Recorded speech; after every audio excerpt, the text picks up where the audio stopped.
ইরানের পারমাণবিক কর্মসূচি নামটা শুনলেই কেমন যেন একটা আন্তর্জাতিক উত্তেজনা, একটা সংকটের কথা মনে আসে, তাই না? কিন্তু এই গল্পের শুরুটা কিন্তু একদম অন্য রকম ছিল। শুরুটা হয়েছিল শান্তি আর সহযোগিতার একটা প্রতিশ্রুতি দিয়ে। চলুন আজ এই জটিল ইতিহাসের গভীরে যাওয়া যাক। তো প্রশ্নটা ঠিক এখানে, যে প্রোগ্রামটা একসময় পশ্চিমা বিশ্বের সমর্থনে শুরু হয়েছিল, সেটাই কিভাবে আজকের এই গ্লোবাল নিউক্লিয়ার ক্রাইসিসের কারণ হয়ে দাঁড়ালো। চলুন এই জার্নিটা একটু কাছ থেকে দেখা যাক। গল্পের শুরু কিন্তু সেই ১৯৫০-এর দশকে। তখন ইরানের শাহ ছিলেন পশ্চিমা বিশ্বের, বিশেষ করে আমেরিকার খুব কাছের একজন বন্ধু, আর তার পারমাণবিক স্বপ্নগুলো, সেগুলোতেও তাদের পুরোপুরি সমর্থন ছিল। শাহের এই কথাটা শুনলেই বোঝা যায় তাদের আসল উদ্দেশ্যটা কি ছিল, অন্তত প্রকাশ্যে যা বলা হচ্ছিল। মানে মূল ফোকাসটা অস্ত্র ছিল না, ছিল এনার্জি বা জ্বালানি শক্তির স্বাধীনতা। তাদের যুক্তিটা ছিল বেশ সহজ, তেল তো একসময় ফুরিয়ে যাবে, ওটা ভবিষ্যতের জন্য থাক, আর এখনকার বিদ্যুতের চাহিদা মেটাতে নিউক্লিয়ার পাওয়ারই সেরা। এই টাইমলাইনটা দেখলে একদম পরিষ্কার হয়ে যায় যে শুরুর দিকে আমেরিকা আর অন্য পশ্চিমা দেশগুলো কতটা গভীরভাবে জড়িত ছিল। ওরা শুধু টেকনোলজি দেয়নি, ইরানের বিজ্ঞানীদের ট্রেনিংও দিয়েছে।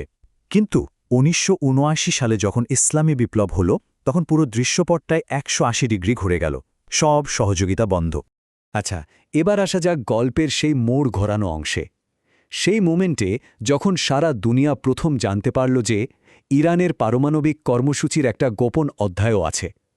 ২০০২ সালের এই আবিষ্কারটা রাতারাতি একটা আন্তর্জাতিক সংকট তৈরি করে ফেলে। এই পুরো বিতর্কের কেন্দ্রে আছে একটা জিনিস, ইউরেনিয়াম সমৃদ্ধকরণ। ব্যাপারটা খুব সহজ করে বললে, বিদ্যুৎ বানানোর জন্য যে ইউরেনিয়াম লাগে সেটা অল্প সমৃদ্ধ হলেই চলে, কিন্তু বোমা বানাতে গেলে সেই ইউরেনিয়ামকে প্রায় ৯০% খাঁটি করতে হয়। আর এই সামান্য আর প্রায় খাঁটির পার্থক্যটাই বিশাল। ভাবুন তো একবার, ২০০২ সালের আগে বিশ্ব কি জানত আর কি বেরিয়ে এলো। একদিকে সবাই ভাবছে ইরানে কয়েকটা শান্তিপূর্ণ গবেষণার কাজ চলছে, আর অন্যদিকে পর্দার আড়ালে তৈরি হচ্ছে নাতাঞ্জ আর আরাকের মতো বিশাল সব স্থাপনা। এই যে গোপনীয়তা, এটাই পারমাণবিক অস্ত্র বানানোর সন্দেহটাকে হাজার গুণ বাড়িয়ে দিল। এই তথ্যটা ফাঁস হওয়ার পর যা হওয়ার তাই হল। আন্তর্জাতিক আণবিক শক্তি সংস্থা মানে IAEA তদন্ত শুরু করল। কিন্তু ইরানের দিক থেকে ঠিকঠাক সহযোগিতা না পাওয়ায় জাতিসংঘ একের পর এক কঠোর অর্থনৈতিক নিষেধাজ্ঞা চাপাতে শুরু করল। বছরের পর বছর ধরে এই যে উত্তেজনা আর নিষেধাজ্ঞা চলল, এরপর বিশ্ব শক্তিগুলো ভাবল একটা কূটনৈতিক সমাধান দরকার। আর সেখান থেকেই জন্ম নিল ২০১৫ সালের সেই ঐতিহাসিক ইরান পারমাণবিক চুক্তি, যার পোশাকি নাম JCPOA বা joint comprehensive plan of action. চুক্তিটা ছিল বলতে পারেন একটা সোজা সাপটা লেনদেন। ইরানকে বলা হলো, তোমরা তোমাদের নিউক্লিয়ার প্রোগ্রাম একদম সীমিত করে ফেলবে, আর আমাদের ইন্সপেক্টররা যখন খুশি সব দেখতে পারবে। তার বিনিময়ে তোমাদের উপর থেকে সব অর্থনৈতিক নিষেধাজ্ঞা তুলে নেওয়া হবে।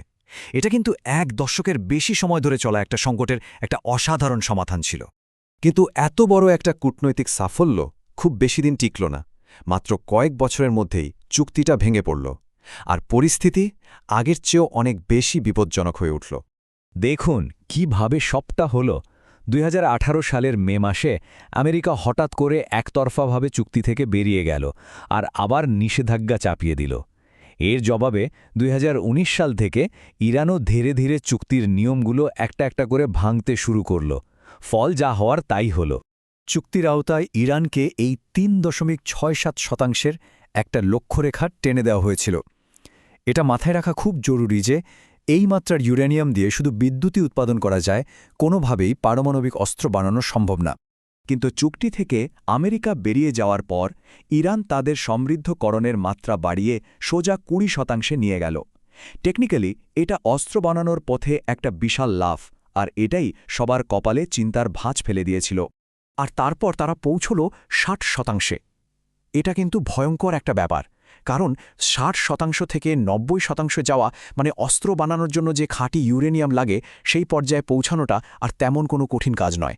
এই একটা পদক্ষেপই পুরো পরিস্থিতিকে একেবারে খাদের কিনারায় নিয়ে গেছে।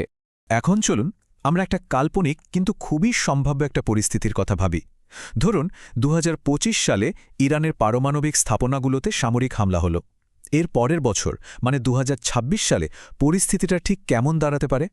সামরিক হামলা চালালেই যে ইরানের পারমাণবিক ক্ষমতা পুরোপুরি শেষ হয়ে যাবে, ব্যাপারটা এত সহজ নয়। তাদের সবচেয়ে দামি জিনিসটা কি? ওই ৬০% সমৃদ্ধ ইউরেনিয়াম, খুব সম্ভবত হামলার আগেই সেটা লুকিয়ে ফেলা হবে। হ্যাঁ, স্থাপনাগুলো হয়তো ক্ষতিগ্রস্ত হবে, কিন্তু কয়েক দশক ধরে জমানো জ্ঞান আর প্রযুক্তি ওটা তো তাদের কাছেই থেকে যাবে। আর এখন সবচেয়ে বড় চ্যালেঞ্জটা হলো এই হেক্সের সন্ধান। হেক্স মানে হলো ইউরেনিয়াম হেক্সাফ্লোরাইড গ্যাস, যেটা বোমা বানানোর একেবারে মূল উপাদান। হামলা আর পরিদর্শকদের বের করে দেওয়ার পর এই ভয়ঙ্কর জিনিসটা এখন কোথায় আছে, কিভাবে আছে, সেটা আর কেউই জানে না। তাহলে এই প্রশ্নটা এসেই যায়, তাই না? হামলা হলো, পরিদর্শকদের বের করে দেওয়া হলো, তারপরও ইরানের হাতে পারমাণবিক সম্ভাবনা ঠিক কতটা বাকি রইল? আসলে ইরানের এই কর্মসূচিটা টিকে থাকার জন্য দারুণভাবে ডিজাইন করা। তাদের বিজ্ঞানীরা তাদের জ্ঞান ছড়িয়ে দিতে পারে। তাদের মিসাইল সিস্টেমগুলো মোবাইল, মানে এক জায়গা থেকে আরেক জায়গায় সরানো খুব সহজ। আর নিজেদের ইউরেনিয়ামের খনি থাকায় কাঁচামালের জন্য তাদের কারো কাছে হাত পাততে হয় না। সোজা কথায় হামলা করে হয়তো সাময়িকভাবে তাদের পিছিয়ে দেয়া যাবে, কিন্তু পুরোপুরি ধ্বংস করা প্রায় অসম্ভব। আর এখানেই আমরা আজকের আলোচনাটা শেষ করছি। চুক্তি নেই, সামরিক উত্তেজনা চরম, কিন্তু পারমাণবিক কর্মসূচিটা যে কোনোভাবে টিকে আছে। এমন একটা পৃথিবীতে যেখানে কোনো নিয়মকানুন বা তদারকির বর্ম নেই, সেখানে কূটনীতি কি আদৌ কোনো পথ খুঁজে পাবে? উত্তরটা হয়তো সময়ই বলে দেবে।